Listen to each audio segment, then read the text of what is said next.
Hello dear students, welcome back to organised knowledge channel. और आज की जो वीडियो है उसमें डिस्कस करेंगे worksheet number 12 for class 7th social science की बच्चों ये वर्कशीट है जो आपके लिए 1 सितंबर 2021 के लिए शेड्यूल की गई है। आज की जो वर्कशीट है बच्चों उसमें हम द दिल्ली सुल्तान्स इसी चैप्टर को कंटिन्यू करते हुए आगे पढ़ेंगे। सो वर्कशीट को शुरू करने से पहले बेटा प्लीज़ चैनल को सब्सक्राइब कर लीजिए, बेल आइकन को प्रेस कर लो ताकि आपको आने वाली वीडियोस की नोटिफिकेशन वो समय से मिल जाए।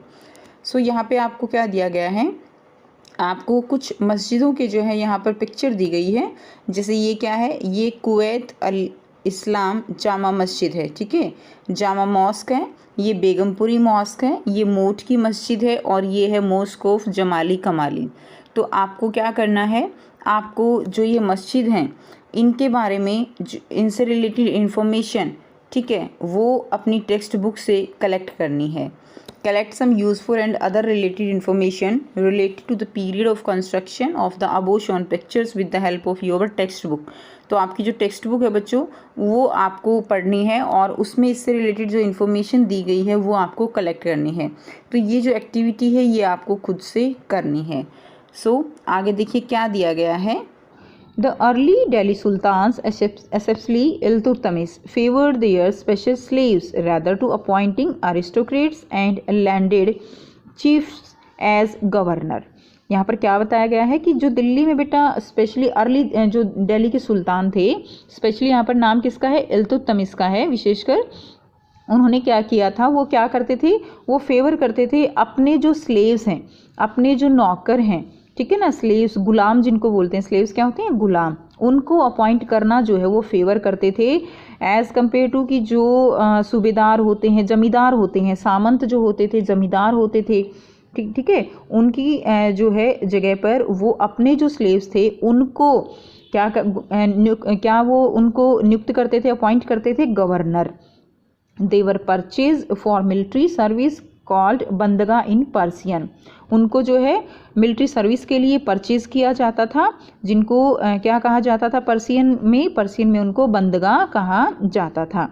The Khalji and Tughlaq continue to use बंदगा and also raised people of humble birth who were often their client to high political position. They were appointed as general and governor। यानी यहाँ पर क्या बताया गया है आपको, देखो खलजी और जो तुगलक थे, ठीक है ना, वो जो शासक थे वो क्या करते थे, दे यूज़ बंदगा, वो बंदगा का जो है यूज़ करते थे। और जो भी उनके आप कह सकते हो जो हम्बल, आप यहाँ पे देखिए, people of humble birth who were often their client to high political position, यानी जो निम्न जाति के लोग थे, ठीक है, निम्न वर्ग के लोग थे, उनको वो क्या करते थे, उनको हाई पॉलिटिकल पोजीशन उनको देते थे, ठीक है। और वो पोजीशन उनका जो पद था, जो अपॉइंट वो करते थे, उनका नाम क्या था, जनरल एंड गवर्नर। ऐसे पदों के लिए उनको वो अपॉइंट करते थे। Now slaves and client were loyal to their master. अब जिनको भी वो लगाते थे, जो स्लेव्स थे, जो क्लाइंट जिनको वो अपॉइंट करते थे, they were loyal to their masters and patrons. यानी जो भी जो शासक था, जो रूलर थे, जो उनको अपॉइंट करते थे उनकी तरफ वो लॉयल रहते थे, वफादार रहते थे। लेकिन but not to their heirs. Heirs क्या होते हैं, जो है उत्तराधिकारी जो होते हैं। जैसे राजा का बेटा जो है, किंग का बेटा किंग ही बनेगा, तो यानी वो जिसने उसको अपॉइंट किया है, जिस भी शासक ने, जिस भी किंग ने, उसकी तरफ तो वो लॉयल रहेगा। लेकिन उसका जो बेटा अगर किंग बनता है तो उसकी तरफ वो इतना लॉयल नहीं होगा। New sultans had their own servant. जो नया सुल्तान बनता था वो जो है उनके अपने क्या होते थे, नए सर्वेंट्स होते थे जिनको वो अपॉइंट करते थे। As a result, the accession of a new monarch often saw conflict between the old and the new nobility। तो यहाँ पर आपको बताया गया है कि अगर ऐसा होता कि पुराने भी होते और नए भी होते थे तो उनमें आपस में क्या हो जाता, कॉन्फ्लिक्ट हो जाता, यानी टकराव जो है वो शुरू हो जाता था। इसीलिए नए जो बनते थे सुल्तान, वो अपने नए गुलाम जो है उनको अपॉइंट करते थे। Like the earlier Sultan, the Khalji and Tughlaq monarch appointed military commanders as governor of territories of varying sizes। तो बेटा सुल्तान की तरह जो खलजी और तुगलक शासक थे वो भी जो है उनको क्या था, सूबेदार के रूप में नियुक्त किया जाता था। ठीक है, अलग अलग ये लिखा हुआ है ना, टेरिटरीज ऑफ वेरिंग साइजेस, तो उनको अलग अलग इलाके दे दिए जाते थे अपॉइंट करके। ओके, कमांडर, मिलिट्री कमांडर जो है उनको बना के अलग अलग इलाके उनको दे दिए जाते थे। और दीज लैंड्स वर कॉल्ड इक्ता, जो वो लैंड दी जाती थी संभालने के लिए उसको बोलते थे इक्ता।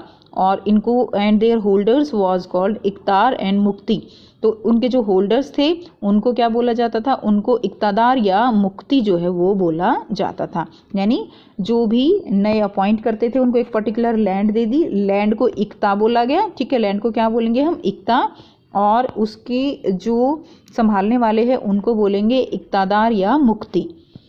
नेक्स्ट देखिए, द ड्यूटी ऑफ द मुक्ति was to lead military campaign and maintain a law, तो इन मुक्तिस की ड्यूटी है वो क्या है, military campaign and maintain law, law maintain करना, अपने एरिया में जो है लॉ की व्यवस्था बनाए रखना था। और जो सैनिक जो मिलिट्री कैंपेन होते थे, सैनिक अभियान जिसको कहेंगे मिलिट्री कैंपेन, उनको मेंटेन करना। In exchange for their military service the मुक्ति कलेक्ट द जो है revenue of their assignment as salary, और जो भी उनके इलाके में जो भी उनको रेवेन्यू लेने होते थे, ठीक है, उनको कलेक्ट करते थे। और फिर क्या करता था, they also paid their soldiers from these revenue, वो अपने जो सोल्जर्स होते थे उनको उसी रेवेन्यू से जो वो कलेक्ट करते थे लोगों से, उससे वो सैलरी उनको देते थे।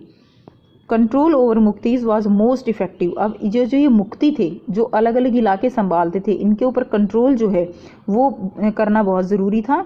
If their office was not inheritable, ठीक है, तो इसलिए उनको क्या करते थे, उनको उनका काम जो है वो चेंज करते रहते थे सुल्तान। And if they were assign इक्तास for a short period of time before being shifted, और एक इलाका उनको कुछ ही समय के लिए दिया जाता था संभालने के लिए, फिर उनका ट्रांसफ़र कर दिया जाता था। These harassed conditions of service were rigorously imposed during the reign of Alauddin Khilji and Mohammad Tughlaq. Alauddin Khilji और जो मोहम्मद तुगलक थे उनका जब जो है रेन था यानी शासनकाल था, उस समय इन कठोर नियमों का पालन बहुत ज़्यादा जो है किया जाता था, बहुत सख्ती से पालन इनका होता था कि उनका ट्रांसफ़र करना होता है, ज़्यादा टाइम एक इलाका एक मुक्ति के पास नहीं रह सकता। ठीक है, Under Alauddin Khilji, the state brought the assessment and collection of land revenue under its own control। अब देखिए जो अलाउद्दीन खिलजी के समय था तो वो जो है क्या हुआ, जो भी असेसमेंट थे, कलेक्शन ऑफ लैंड रेवेन्यू, यानी लैंड से जो भी रेवेन्यू आता था वो सब उन्होंने अपने कंट्रोल में ले लिया था। The rights of the local chieftains to levy taxes were cancelled। ठीक है, and they were also force to pay taxes, यानी अब क्या करना होता था, अब जाकर जो है उनसे टैक्स लेना नहीं होता था, अब एक तरह से उनका राइट हो गया था। जो लोग वहाँ पर रहते थे उस एरिया में, उन्हीं का एक तरह से राइट हो गया था कि उनको जो है टैक्स लेना ही लेना है उनसे। ठीक है, यानी वो खुद ही आके अब वो टैक्स जो है वो जमा कराते थे, उन्हें कर देने के लिए बाध्य किया जाता था। इस समय उन पर जो है 3 टाइप्स के जो टैक्सेस हैं वो लिए जाते थे। There were 3 types of taxes. First क्या है, ऑन कल्टीवेशन लैंड कॉल्ड खराज and amounting to about 50% of the peasant produce. तो पहला टाइप का जो टैक्स था वो क्या था, कल्टीवेशन लैंड, और उसको क्या बोलते थे, खराज। और वो जो है किस तरह से लिया जाता था, यानी जो भी उपज है उसका लगभग 50% वो देना होता था। सेकंड क्या है, ऑन कैटल, कैटल यानी जो लाइक बफेलो है, डोमेस्टिक एनिमल्स हैं, उनका जो है टैक्स लेते थे। एंड ऑन हाउसेस, और घरों पर भी जो है टैक्स लगाते थे। तो ये सारे टैक्स जो है वो इकट्ठा करते थे। ठीक है, बाद में उन्होंने इकट्ठा करना छोड़ दिया, फिर जो है उनको बाध्य किया गया कि वो स्वयं ही उन्हें कर जो है वो दिया जाए। उसके बाद देखिए बेटा यहाँ पर कुछ क्वेश्चंस दिए गए हैं। फर्स्ट क्वेश्चन क्या है, इफ़ यू वर एन इक्तदार in the sultan period which duties you would have to perform. तो अगर आप जो है इक्तदार होते सुल्तान पीरियड में तो आपको क्या क्या कार्य करने पड़ते। तो यहाँ पर दिया गया है द ड्यूटीज़, तो आप जो है नंबर 1 नंबर 2 पॉइंट करके डालेंगे। फर्स्ट यहाँ पर क्या होगा, ठीक है, फर्स्ट होगा टू लेड मिलिट्री कैंपेन, ये फर्स्ट पॉइंट होगा, मिलिट्री कैंपेन उनको लीड करने होते थे। सेकंड पॉइंट होगा maintain law and order in their इक्ताज, अपने इक्ताज में लॉ एंड ऑर्डर मेंटेन करनी है। सेकंड पॉइंट 2 पॉइंट हो गया। एंड थर्ड है कलेक्टेड द रेवेन्यूज़। ठीक है, ये थर्ड पॉइंट, 3 पॉइंट आप लिखेंगे। To led military campaign, maintain law and order in their इक्तास, and third is collected the revenue. तो ये फर्स्ट क्वेश्चन का आपका आंसर हो जाएगा। नेक्स्ट क्वेश्चन देखिए, explain the key features of taxation during the reign of Alauddin Khilji. तो अलाउद्दीन खिलजी के टाइम पे जो टैक्सेशन कैरेक्टरिस्टिक्स थी, फीचर्स थे, वो लिखने हैं आपको। तो उस समय बेटा 3 टाइप्स के जो है टैक्स लिए जाते थे। There were 3 types of taxes on cultivation land called kharaz and amounting to about 50% of the peasant produce, and on cattle and on houses। तो ये 3 तरह के टैक्स जो है वो लिए जाते थे।